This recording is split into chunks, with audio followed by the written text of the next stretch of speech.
The top stories: Prime Minister Abiy Ahmed calls upon the new cabinet members to alleviate socio-economic hurdles of Ethiopians. And African Union Commission lists continental major threats to realizing regional integration in Africa.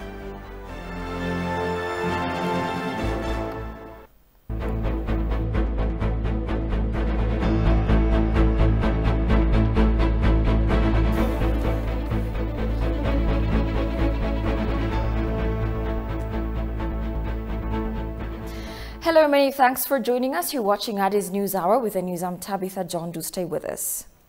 Prime Minister Abiy Ahmed called upon the new cabinet members to alleviate socio-economic hurdles of Ethiopians. The entire new leadership needs to endeavor towards realizing Ethiopian prosperity, he stressed. Habtamu Ashagri tells you more. Following the formation of the new government on October 4, 2021, the new cabinet members have been taking trainings for 5 consecutive days. Upon the closing session, Prime Minister Abiy Ahmed said the new cabinet members need to work in synergy to the furtherance of multifaceted reform activities in Ethiopia. The new cabinet members also need to verify reports overseeing the performance even at the grassroots level so that false performance reports could be avoided, the Premier ordered.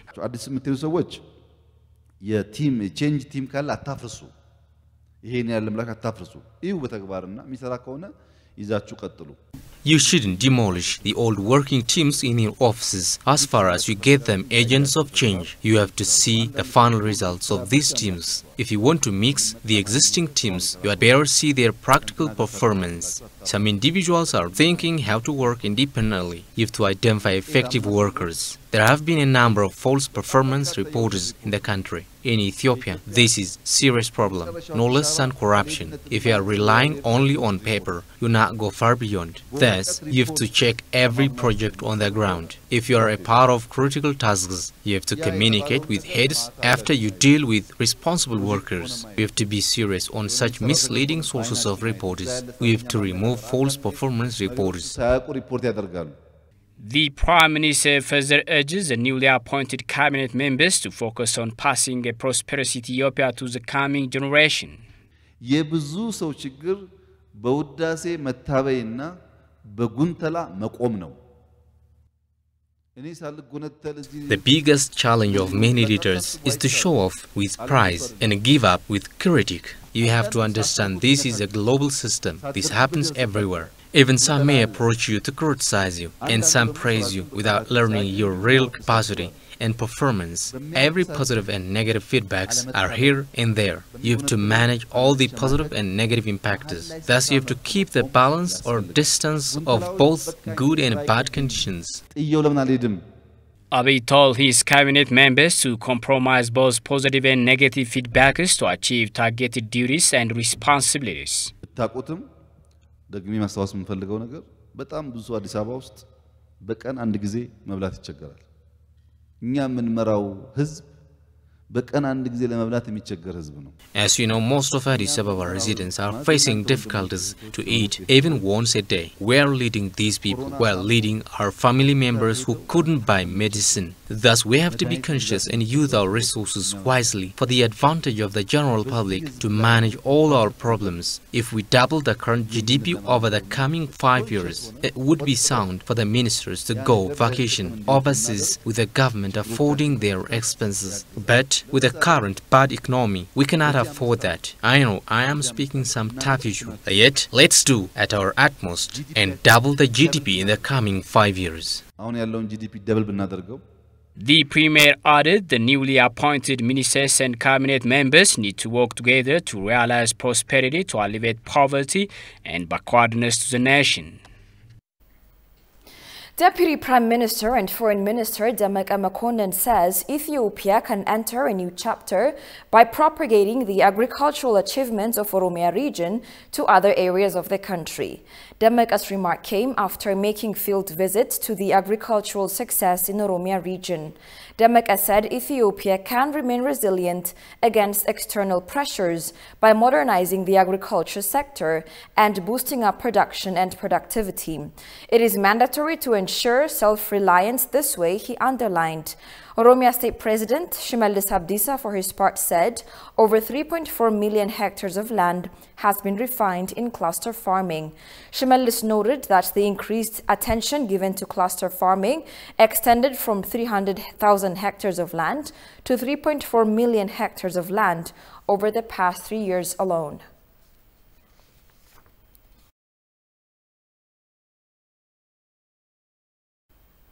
Many claim that the African Union has failed to address several serious challenges of the continent, partly due to budget dependence from donors. They argue the dependence has been compromising the Union's autonomy and strength for a considerable amount of time. AU has not so far revealed its strong institutional capacity, irrespective of member states' grave circumstances like war crimes and genocide. Sintayo Tamrat has compiled the following story. Take a look. As a continental organization, the African Union is in a constant struggle to cope with the multifaceted social, economic and political problems that have become particularly worrisome over the last couple of decades. And the Union's effort in resolving these issues have become a serious challenge. Even the corona pandemic has further worsened the situation. At the heart of this challenge lies the financial autonomy of the Union. The African Union secures a substantial portion of its budget from the European Union, the US, China, Turkey, and the World Bank. This dependence on donations has forced the Union to fail addressing many of the continent's serious challenges. The Union has not resolved many of the issues through African solutions to African problems approach because it inclined to compromise its autonomy as a result of financial independence. The AU has developed ambitious plans for the continent, ranging from security to trade. But when it comes to financing these ambitions, the organization is caught between a rock and a hard place. Since the AU does not have an independent source of income, it either has to affront members for their irregular payments or remain dependent on external partners, perhaps being subservient to donor interests. Financing the AU goes to the heart of its Pan-African agenda, which is driven by decolonial integration and development objectives. Having examined the finances of numerous organizations in the Global South, it's observed that the double dependency on member states and external donors poses important challenges for the establishment of independent and powerful administrations.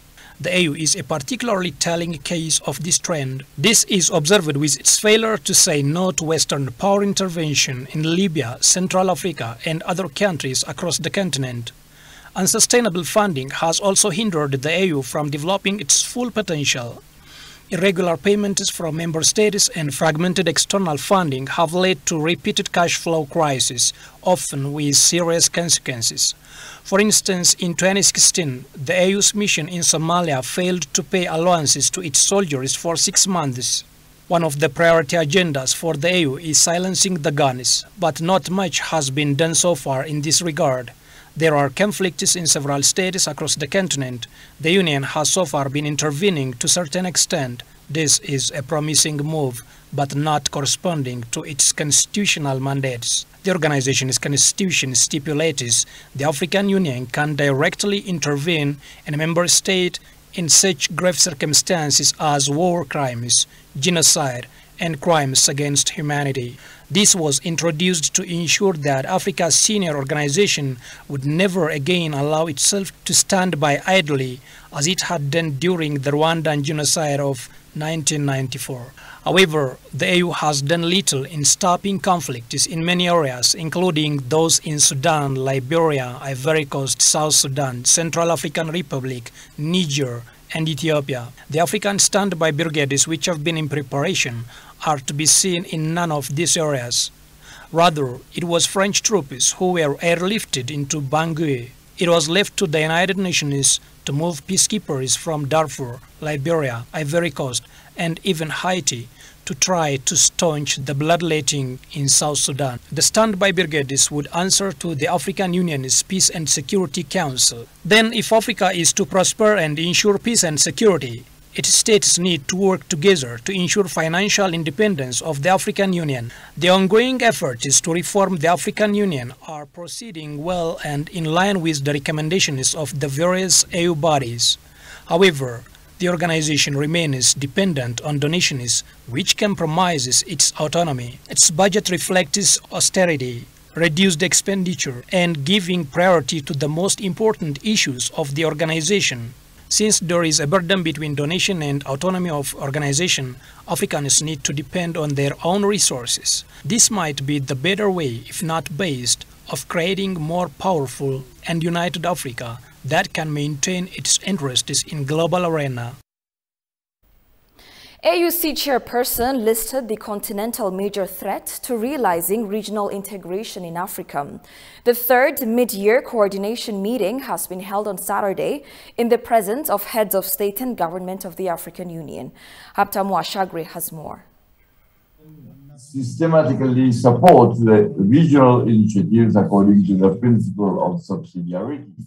In the third mid-year coordination meeting, head of states and government African Union have discussed and passed various decisions today. In the webinar meeting, the chairperson of the African Union Commission, Musa Faki Mahamat, expressed continental major threats to realize regional integration in Africa. Health, political, security, economic issues compounds the problem of regional integration in Africa. Excellencies, ladies and gentlemen, the period of crisis are appropriate opportunities for the organization of integration.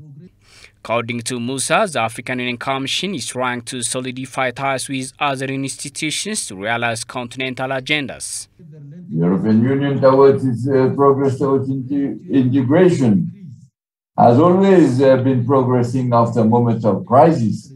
The African Union and the regional economic community should, more than in the past, pool their effort in order to strengthen the links and thus to make a qualitative leap in the process of regional and continental integration as enshrined in the Abuja Treaty of 1991.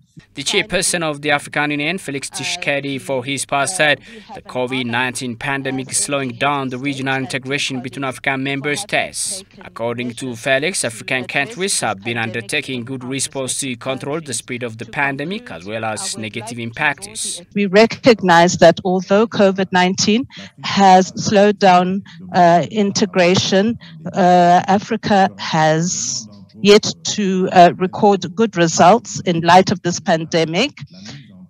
And we need to establish a specialized unit to monitor the progress. According to Felix, the ratification protocol to control the regional economic communities is important to manage the free movement of persons as well as free movement of goods and services in Africa. Realizing continental programs in the continent is also critical to speed up the economic integration between African countries, the chairperson pointed. In this regard, the ratification of the protocol of the Treaty on the Establishment of the Regional Economic Communities on the free movement of persons, the right of establishment, right of residence, and the establishment of a customs union depends upon priorities while welcoming the entry into force of the AFCFTA. Felix Tshisekedi has appreciated and recognized Cyril Ramaphosa and Director of African CDC for their effective leadership to manage the negative impact of COVID-19 pandemic in the continent. The leadership of His Excellency Cyril Ramaphosa, the champion of the African Union for the response to COVID-19, for the key role that he has played in the process of acquiring vaccines, as well as in the promotion of the production of vaccines on our continent. It is also the opportunity to thank Dr. John Nkengasong, Director of the Africa CDC, for his contribution to the continental response in the fight against COVID-19 in Africa. The head of states and government African Union discussed on the report of the status of the regional integration in Africa, the report on the division of labor between the member states, African Union Commission and the regional economic communities, and report on the COVID-19 pandemic in Africa, among others. Attention our attention to the fact that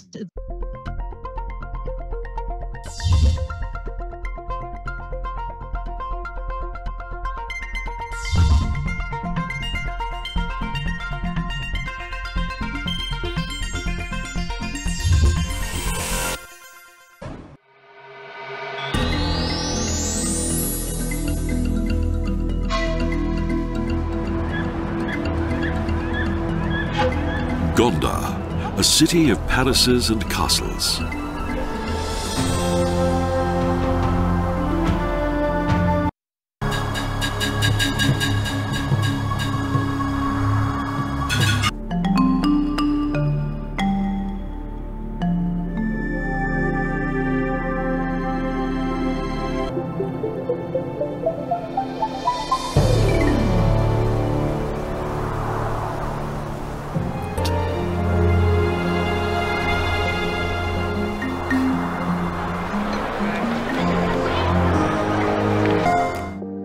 We are now in the palace of Emperor Fasilides. Let's go inside and see what it's like.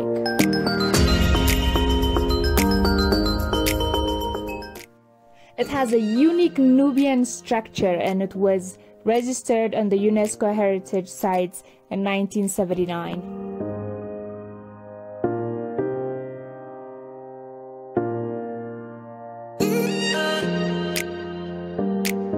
Gondar, Gondar, Ethiopian. This statue was made to commemorate the beloved Emperor Theodros on January 18th of 2012. We're here to see some castles. World Heritage Site.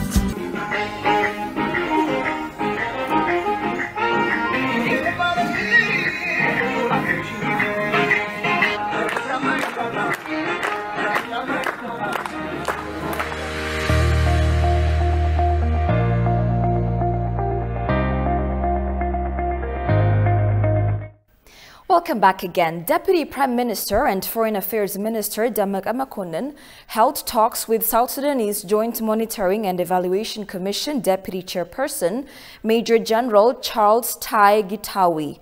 Major General Charles Tai Gitawi congratulated Gaddafi on his re-election and briefed him on the implementation of the peace agreement signed between the two sides to end the conflict in South Sudan. He praised Ethiopia's multifaceted support for peace in South Sudan, adding that the lack of coordinated national army, inter-ethnic conflicts, and lack of funding are hindering the implementation process. He further raised challenges related to drafting of new constitution, establishment of electoral institutions, security issues, man-made and natural disasters, and the inability of political parties to play their due roles for support of IGAD member countries to address the bottlenecks. Gaddafi, for his part, reaffirmed Ethiopia's continued support to South Sudan in ensuring lasting peace and clued that the situation in the country will be a major agenda in the upcoming meeting of leaders of IGAD countries.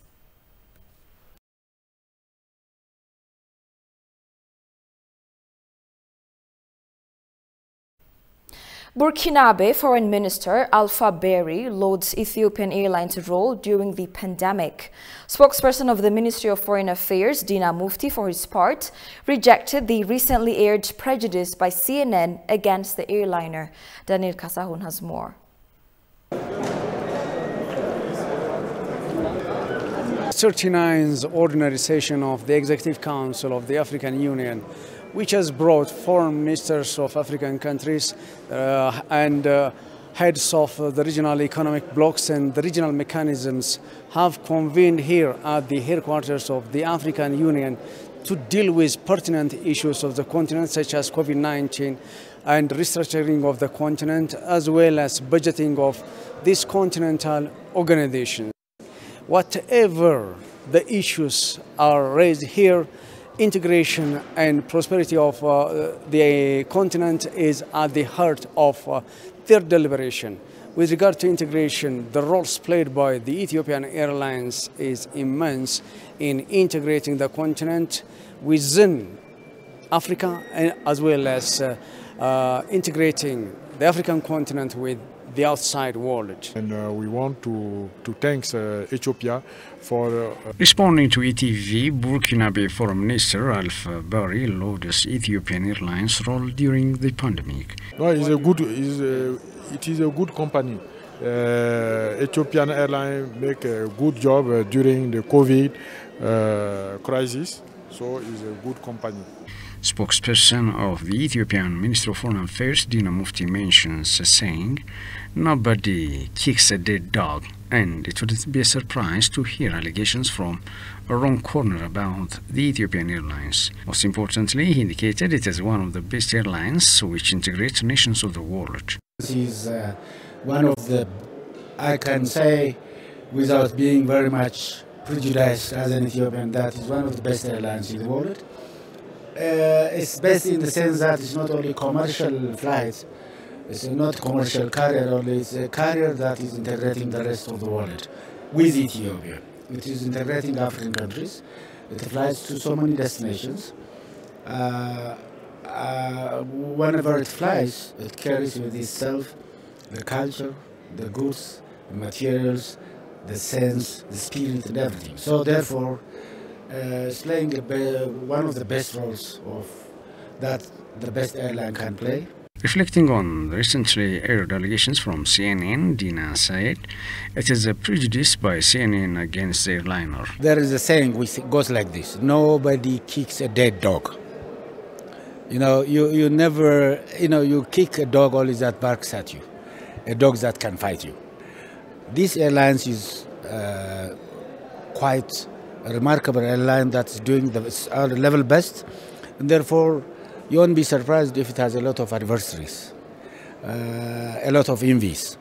And these rumors and allegations that you have mentioned, I don't need even to mention them, are allegations that come from the wrong corners. Corners that invade, corners that do not like the good of these airlines, the good of this country, the good of this continent as well. Since the inception of the Continental Organization, Ethiopia's role was translated into actions to bring together Africans in common agenda for the benefit of peoples of the continent. President of Ethiopian Islamic Affairs Council, Mufti Haji Omar Idris, announced that Monday, the 18th of October, will be the official holiday of Mawlid. He called upon Muslims to replicate the good deeds of Prophet Muhammad, who was born to teach positive things and oppose wickedness. A human being deserves birthday celebrations and commemoration of his death, he said. Mawlid is just to commemorate what he has done while alive in earth. During Mawlid, it is important to consider the benefits gained from it. The Grand Mufti further called upon the government to stop the massive displacements and killings of civilians across the country. He extended his gratitude to God for Ethiopia undertaking peaceful election and the formation of new government. He strongly called upon the government to immediately bring about lasting solution for the ongoing insecurity across the country. Meanwhile, Muslim celebrants are urged to remember people in need of support while observing the holiday.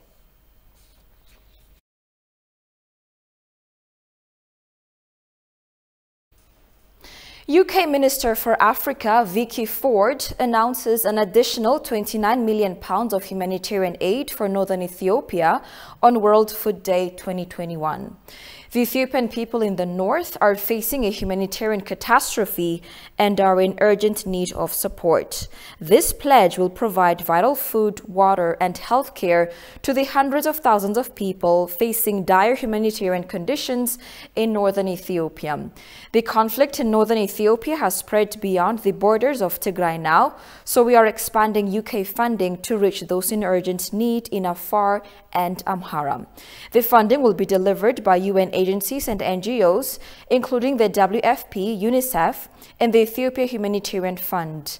Our partners expect to deliver life-saving nutrition treatment for more than 100,000 malnourished children and 27,000 pregnant and new mothers. The pledge will also deliver clean water and sanitation for 26,000 people and provide services to prevent and respond to gender-based violence for almost 3,000 women and children.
The fortress was built in the 15th century by the Mamluk Sultan Kate Bey on the site of the Pharos lighthouse.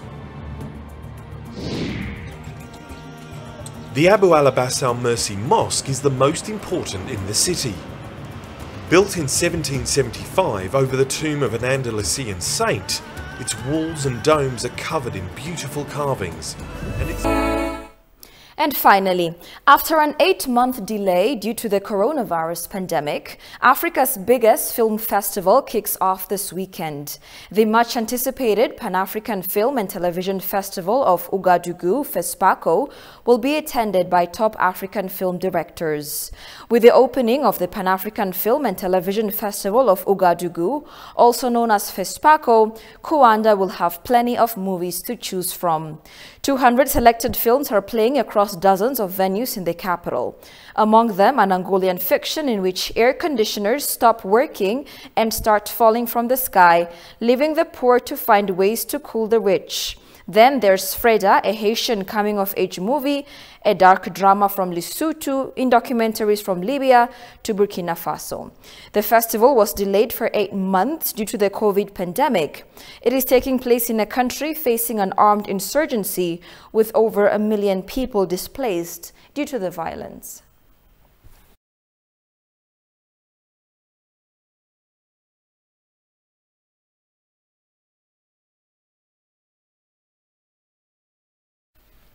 You're watching Addis News Hour, a quick reminder of the day's headlines. Prime Minister Abiy Ahmed calls upon the new cabinet members to alleviate socio-economic hurdles of Ethiopians.